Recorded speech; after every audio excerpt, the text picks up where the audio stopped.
Friends வணக்கங்க. நான் ரதியா சமையலேருந்து சாந்தி பேசுகிறேன். இன்றைக்கி நான் இந்த நவராத்திரிக்கு ஜவ்வரிசி பாசிப்பருப்பு பாயாசம் தான் செய்கிறேன். நான் எப்படி செய்கிறேன்னு உங்களுக்கு செஞ்சு காமிக்கிறேன். இது குழந்தைங்களுக்கு ரொம்ப பிடிக்கும். இது ஜவ்வரிசி அப்படியே முத்து முத்தாக இருக்கிறதுக்கு பாசிப்பருப்பு வெல்லம் போட்டு செஞ்சோம்னா ரொம்ப டேஸ்ட்டாக இருக்கும். நான் எப்படி செய்கிறேன்னு உங்களுக்கு செஞ்சு காமிக்கிறேன். வாங்க வீடியோக்குள்ளே போகலாம். ஒரு குக்கரை அடுப்பில் வச்சுருக்கேங்க.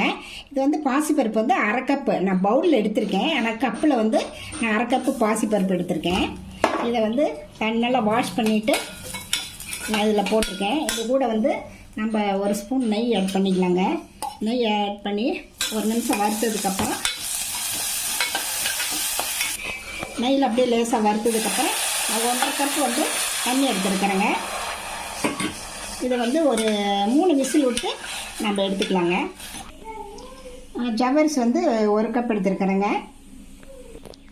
பாருங்கள், ஜவ்வரிசி 2 கப்புங்க. நம்ம எந்த கப்பில் எடுக்கிறோமோ இல்லை எந்த டம்ளர்லேயோ எதில் எடுக்கிறோமோ அதில் 1 கப்பு பச்சரிசி பாசிப்பருப்புனா இது 2 கப்பு ஜவ்வரிசி. இதை எடுத்து ஒரு மணி நேரம் ஊற வச்சுருக்கேங்க. ஒரு 1.5 கப்பு தண்ணி வச்சுருக்கேங்க. அது இது கூட சேர்த்து நம்ம பாயில் பண்ணிக்கலாம். நல்லா வேக வச்சுக்கலாம். பாருங்கள், நல்லா இதில் கொதித்து நல்லா வேகட்டும். பாருங்கள், நல்லா கொதி வெந்துட்டுருக்கு. இது வேகிற வரைக்கும் இதுலேயும் அப்படியே அடுப்புலேயும் இருக்கட்டும். வெல்லம் 2 கப் எடுத்துருக்குங்க. அதில் ஒரு 1/2 கப்பு தண்ணி ஊற்றி வெல்லத்தை நம்ம சும்மா பாவு பதம் இல்லாமல் அப்படியே நம்ம சர்க்கரை வெல்லத்தை கரைச்சிக்கலாங்க. பாருங்கள், நல்லா வெல்லம் கரைஞ்சிருச்சு. இதை அப்படியே ஆஃப் பண்ணி வச்சிடலாம் ஒரு பக்கம். பாருங்கள், பாசிப்பருப்பு நல்லா குழைய வெந்துருச்சு. இது அப்படியே மத்தியிலே தான் அப்படியே கரண்டிலேயே அப்படியே மசிச்சு வச்சிடலாம். பாருங்கள், ஜவ்வரிசி நல்லா வெந்துருச்சு. இது கூட நம்ம மசிச்சு வச்ச அந்த பாசிப்பருப்பை அதோட சேர்த்திக்கலாம். நல்லா ஒன்று சேரப்படி நல்லா கலரி விடலாங்க. நல்லா ஒரு 2 கொதி வரட்டும்.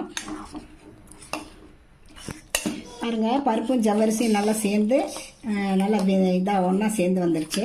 நம்ம இந்த காய்ச்சின சூடு பண்ணின அந்த பாவை இதில் ஊற்றிக்கலாங்க. வெடிச்சு அப்படி ஊற்றிக்கலாம்.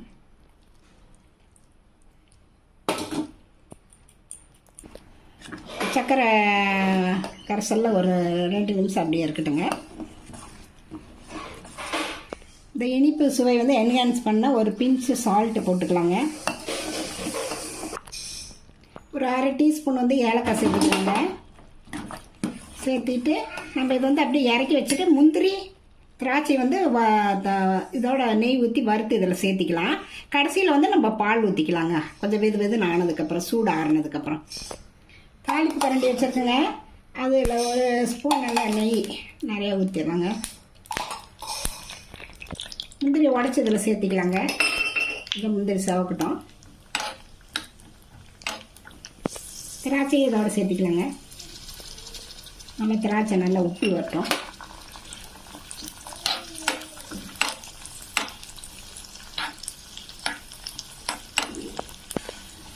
பாருங்கள், எல்லாம் நல்லா செவந்து வந்துருச்சு.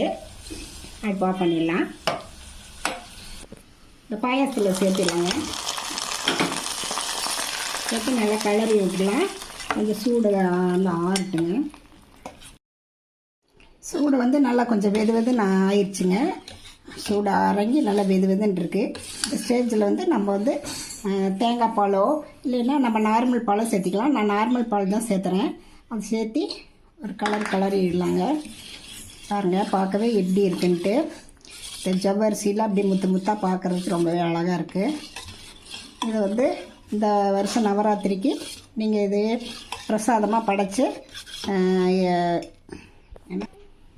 பாருங்கள். இந்த நவராத்திரிக்கு நீங்களே செஞ்சு ட்ரை பண்ணி பாருங்கள். ட்ரை பண்ணி பார்த்துட்டு எப்படி இருக்குன்ட்டு ரதியா சமையலுக்கு சப்ஸ்கிரைப் பண்ணுங்கள், லைக் பண்ணுங்கள், ஷேர் பண்ணுங்கள். அடுத்த வீடியோவில் வேறு ரெசிபியோட சந்திக்கிறேன். வணக்கங்க.